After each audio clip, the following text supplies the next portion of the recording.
DJ Immortal, live in the mix.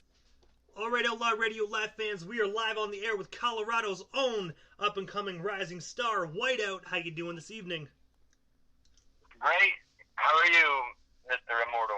I'm doing great, man. I'm doing great. First and foremost, I want to say, man, I really dig your music. You are really a talented artist, man, so I'm most definitely happy to have you up on the platform. I appreciate it, man. Thank you. I'm glad to be here. So I have to ask you, what made you originally decide to get into the music industry? Well, shit, man. I always wrote poetry. I always did. I always liked it. I always enjoyed it. I really liked. I remember for school when I was in 6th grade, I did a report on Tupac, and it was about his just about his poems and his lyrics and everything. And I did a whole thing on his poem, "The Rose That Grew from Concrete."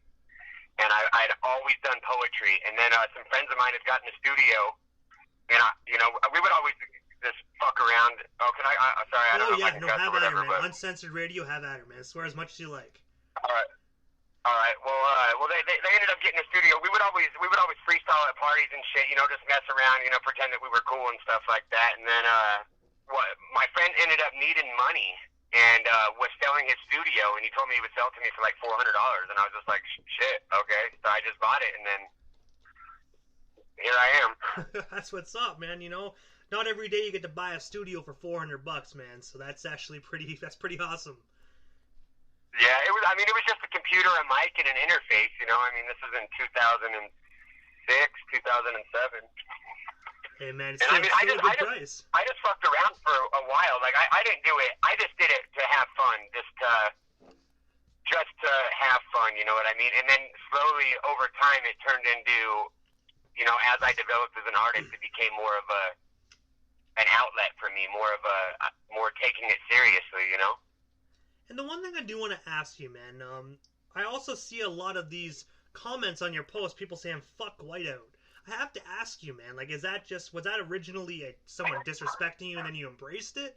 Or is that just, how did that saying come to be for you? Alright, well, man, that's funny. I had never done shows, and never even thought about doing shows, and then when Facebook came out, I put up my music and stuff, and then probably like 5-6 days after I had my Facebook put up, I got contacted by a promoter. They're like, "Hey, you're dope. You should do shows." And I was like, "Bet." So I did a show with Crazy Bone at the Roxy Theater. It was my first national show, big show. You know what I mean? It was my second show altogether in my entire life. And everybody was outside chanting "Whyte-Out." They were like, "Whyte-Out, Whyte-Out," and it was weird for me. So I'm like, "Fuck that guy. That dude's a piece of shit." And so. The bouncer heard me. His name is Joe Hinton. He worked security at the Roxy. And then after I got off stage, he was just like, "Wow, I see what you did there. That was well played." And ever since then, it's just been "fuck Whyte-Out." Like I inadvertently started it just by talking shit about myself. And that actually is pretty cool, man. That's actually a really cool story. When I first heard it and saw the comments, I just figured someone was disrespecting you, and you're like, "You know what, fuck Whyte-Out." You know what I mean? You just embrace the hate, but the fact you put that on yourself, man, that's genius. Yeah, it's funny. A lot of people don't know how to take it. Especially the newer people that are just being introduced to my music. As it grows, which is over this last year has been actually quite astonishing. It's really gotten pretty big, but they get confused. They're like, "What's this about?" You know what I mean? Especially like at shows and stuff, people will be like, "Fuck Whyte-Out," and everybody's like, "What's this guy's problem?" They just don't know. It's pretty funny. And also, I have to ask you, your first album called "Nothing Close to Normal," which was released in 2012. I have to ask you, what was the inspiration behind that record? And also, is that album still available to be purchased today? Yeah, it's that album. See, man, this was when I was just making songs to make songs. You know what I mean? There was no direct concept of it, really. It was just putting songs together.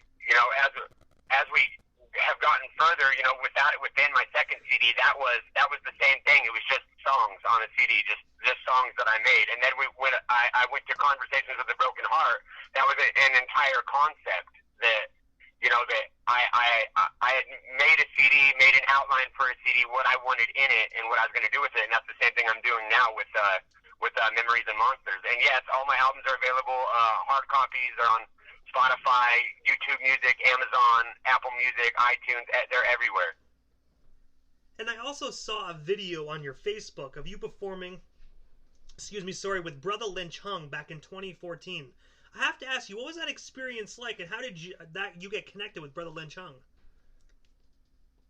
Just through promoters. I mean, I've done shows with just about everybody anybody listens to. Well, I mean, of my age, like Bone Thugs and Harmony, Dirtball, Cottonmouth Kings, Esham, Chris Calico. I've done shows with all those guys, and it's just getting through the promoters. But meeting Brother Lynch was pretty cool. He's a pretty cool dude. That was probably, I think that was my third or fourth show with him at that time, and that was during the Ebola thing. So everybody was all freaking out about Ebola. So after my set, I was like, when I say E, you say Ebola, and everybody was chanting Ebola. And then that dude comes out wearing plastic gloves because he's a germaphobe, and I had no idea. But he was a cool dude. I took my cousin back to meet him and shit. Very cool dude. It's always nice to some of them opening up for some of them is awesome, but at other times, a lot of them are just dickheads. Like cocky. They don't care about you. They don't. It's weird. It's just like if you want to, don't be a rapper if you want to idolize certain people. Because I look at a lot of people a different way now. Like Twista, like that guy was just a dickhead and treated everybody like shit. And then came out on stage and rapped like 5 lines and just let his tracks play. I lost complete respect for that guy. That's crazy, man. Yeah, like so it's weird. Even being an interviewer, man, I've ran into some people that, I grew up listening to, and then I had the privilege of talking with them or even reaching out to them, and like it crushes you, man, especially as a fan, from a fan's perspective. Oh, definitely. You also have good experiences too. Some of them are really humble, and they have a lot of advice to offer. Do's and don'ts. I mean, some of them are great, but it's 50-50, I guess. You don't know what you're gonna get. Kind of like Forrest Gump. Life is like a box of chocolates. You know what I mean? You don't know what you're gonna get until you open it. Yeah, and now you're gonna get coronavirus. Let's hope not, man. Let's hope not for the both of us. But your newest single, man, is actually called Playground. I have to ask you, what is the inspiration behind that single, and where can our listeners buy or stream themselves a copy of that single? I have Playground is not a single of mine. That probably was just in the email. It was just a rough draft, but that will be on my CD. I haven't released any music off my upcoming album because I've been really bad about that in the past, and just releasing song after song after song. And by the time the disc comes out, it's already everybody's already heard everything. So I stopped doing that. But my single for the first one that will drop will be Memories and Monsters, the title track for the CD itself, followed by a song called Up to Me. Okay, nice, most definitely. I just wanted to touch base on that, but yeah, I'm most definitely looking forward to that new record. And while we're actually on the topic of that, I have to ask you, your new record that's coming out, like, what's the inspiration behind that, man? And when can our listeners expect for that Whyte-Out album to drop?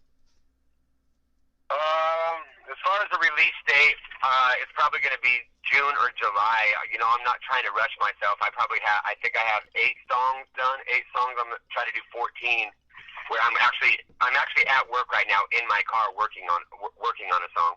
But as far as inspiration, shit, man, Conversations with a Broken Heart was entirely about like the worst part of my life, a horrible breakup. Just my life fell apart. You know what I mean? And Memories and Monsters is kind of a sequel. It's with what remains after all of that. What comes after. The memories and the monsters are.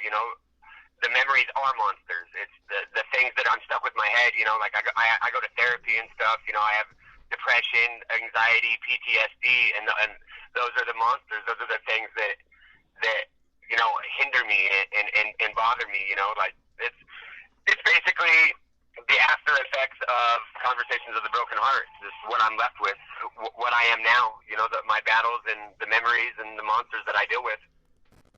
And I have to ask you, man, one of my favorite songs by you, and I have to say I listen to it a lot, man. It's actually a really inspirational track, and it really does help me through a lot of stuff as well, just by me knowing your music. The song's called Maybe, man. I have to ask you, what's the story behind that song, man? Because it's such a strong, powerful message in that song. That song was about my breakup. There's a video out for it, and the video explains pretty much to a T how it went down. I mean, it was just maybe, like all these promises. In the video, I'm in downtown Fort Collins, and I go to a year prior was the day it released. The same day that the video released was my anniversary with my ex, and what I did in the video was exactly what we did a year prior, and she had promised me we were gonna our life together and all that, blah blah blah. We went on a horse and carriage ride, all that stuff, and a year later, it was completely the opposite. It was basically her not showing up. Just maybe all these problems. It was everything was always my fault and this and that. It was just. I love that song. That song is a great song. That's probably one of my favorite songs that I've ever made. And I have to say, man, I really do like it, man. It's such a powerful message within that song, man. You took a bad experience of your life and you put it out there to help other people, man. And that's what music should be, in my eyes. That's what music should be. Yeah. It's weird, that my music has got to where it has and taken me where it has, because I'm like a lot of people. I don't care if I'm ever make money. I don't care if I'm famous. I don't care about any of that. I rap for me. What I rap about is my life. It helps me cope with who I am, with my life and the shit that I've gone through. And the fact that it helps other people is absolutely amazing. Some of the messages I get, I get messages, calls all the time just from people telling me that my music's helped them, it saved their life. It's crazy to think that, because in my mind, I know why I just make it so I can vent, so I can express how I feel. And the fact that other people are attracted to that and can relate to it, man, it's really a beautiful thing. And I'm really thankful that through my life experience and my music that I'm able to help others. It's really a great thing. And also on September 7th of last year, you performed at Rock the Buck at Buckhorn. Can you tell us a bit more about that event, and what was that experience like? Rock the Buck was for my friend Jokesta from... actually, I have just teamed up with these guys for some... it's called GSP, Ghost Sound Productions. It was just a show that he threw in his hometown, and a friend of mine, Scott Free, another guy that I work with heavily. He's probably one of my only real friends, the only people that I talk to. We flew out there and we rocked the show, and it was great, man. It was just a small little town, but that place was packed. A lot of love. I love doing shows, especially out of town shows. Like getting my music in front of other people is something I've always enjoyed, because by the way I dress and the way I look, and maybe even by the way I act, they think I'm gonna get up there and I'm gonna rap about some crazy gangster white boy stuff and then I get off stage and nobody ever is just like, oh, that sucked, they're like, man, I was not expecting that. That was real, man, So I just always love doing that, and the opportunity to go down there and rock out with those guys is always awesome. Much love to Chris. Jokesta, to Scott Free. We're gonna be doing it again here in a couple months, so I'm looking forward to that. Yeah, man, it's just good times,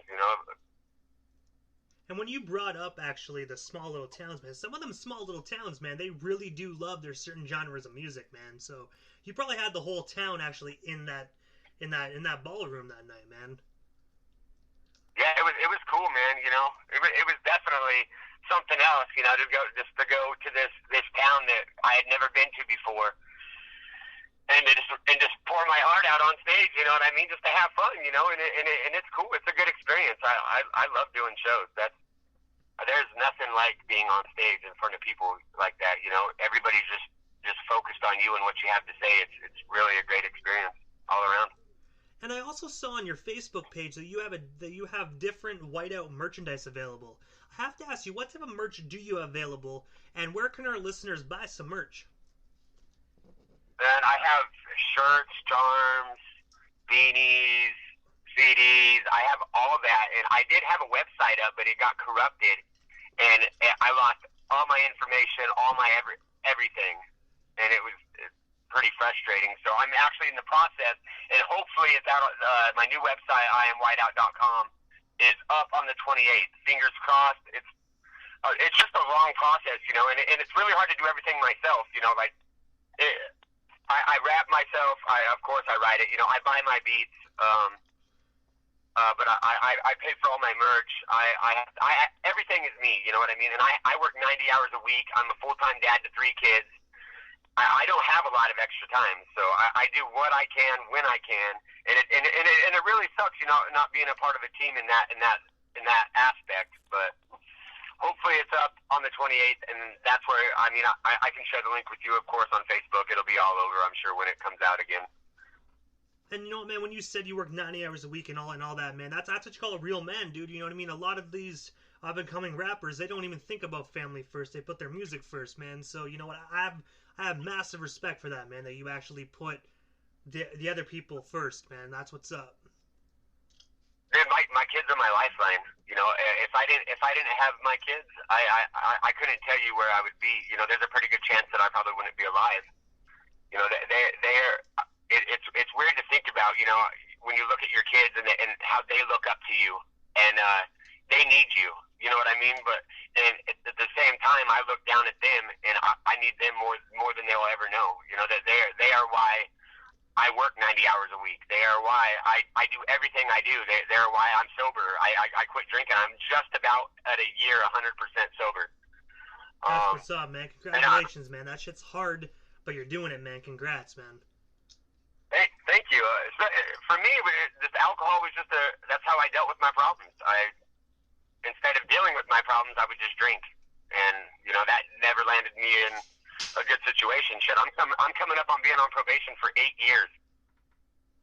Shit, well, you know what, man, at least you conquer the sobriety, man, and you're making better choices. That's the best way to do it. Yeah, definitely, and life has flourished. My music has gotten a lot better as well. You know, having a clear mind has been very beneficial to every aspect of my life.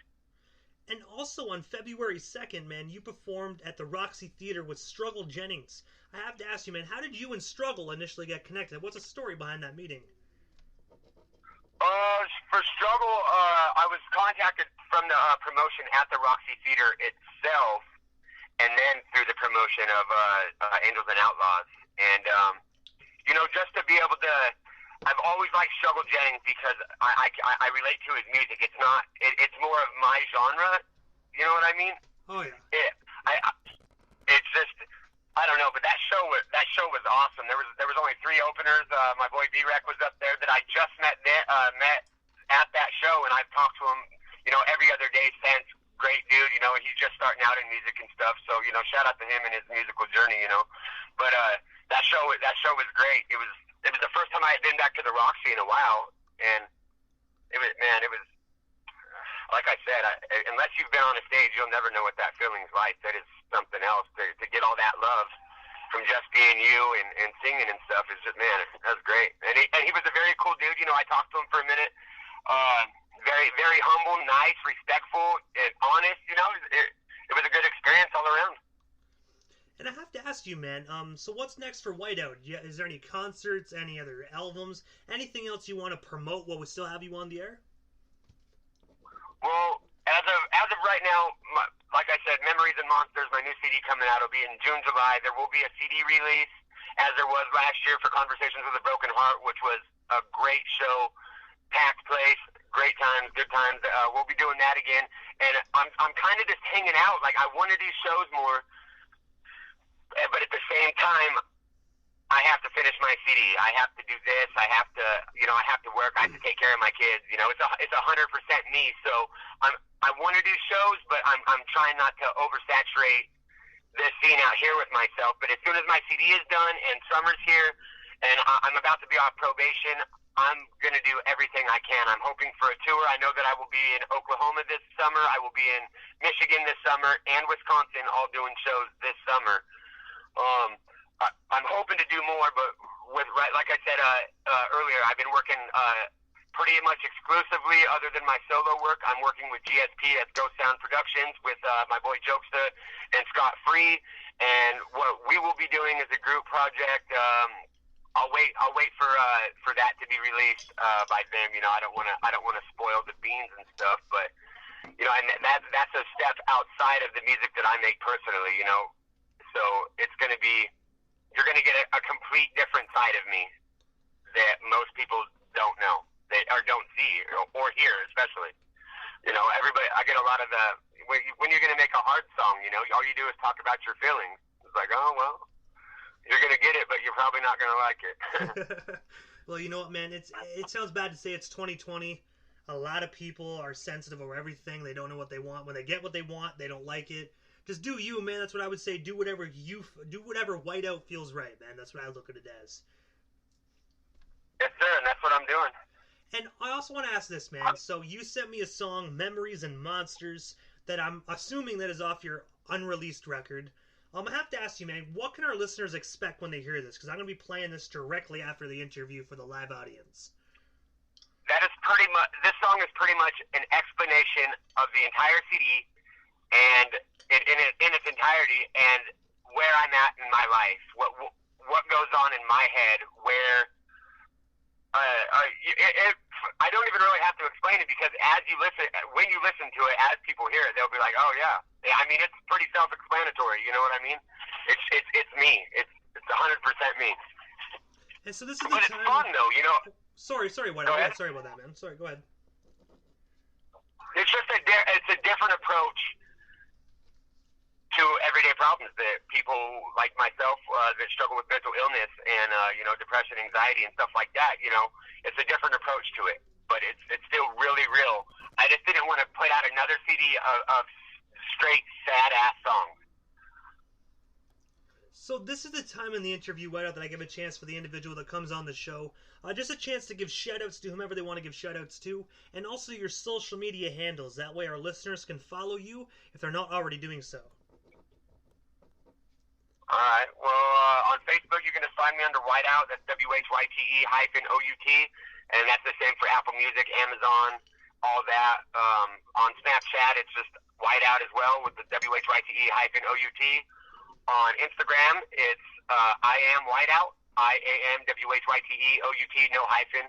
They don't allow that kind of shit on the Instagram. And as far as shout-outs, man, just shout out to everybody who listens to my music. You know, I really appreciate you, and I'm thankful that I'm able to help you. I'm able to express myself openly to people that understand and, you know, and accept it, really. And you know, I'm really thankful for that. Shout out for you. Shout out to my boy Scott Free. Shout out to Jokesta. You know, my boy Phono Sapien and Nick Sandville from Fort Collins. You know, they've been doing their thing, and they're some really good dudes. They make some really stellar hip hop. You know, I've actually been talking to them. Hopefully, I could talk to you and maybe get those guys on your show. Those guys are really dope, really good guys. Definitely, you have my number. Passed along to them. Definitely will do. They're out here helping the scene a lot as well. You know, getting people on a stage. You know, in a completely organic way. You know, not trying to make artists come out of their pockets and stuff. So shout out to them as well. You know, fuck, man, shout out to my kids, bro. You know, they're my life, dude.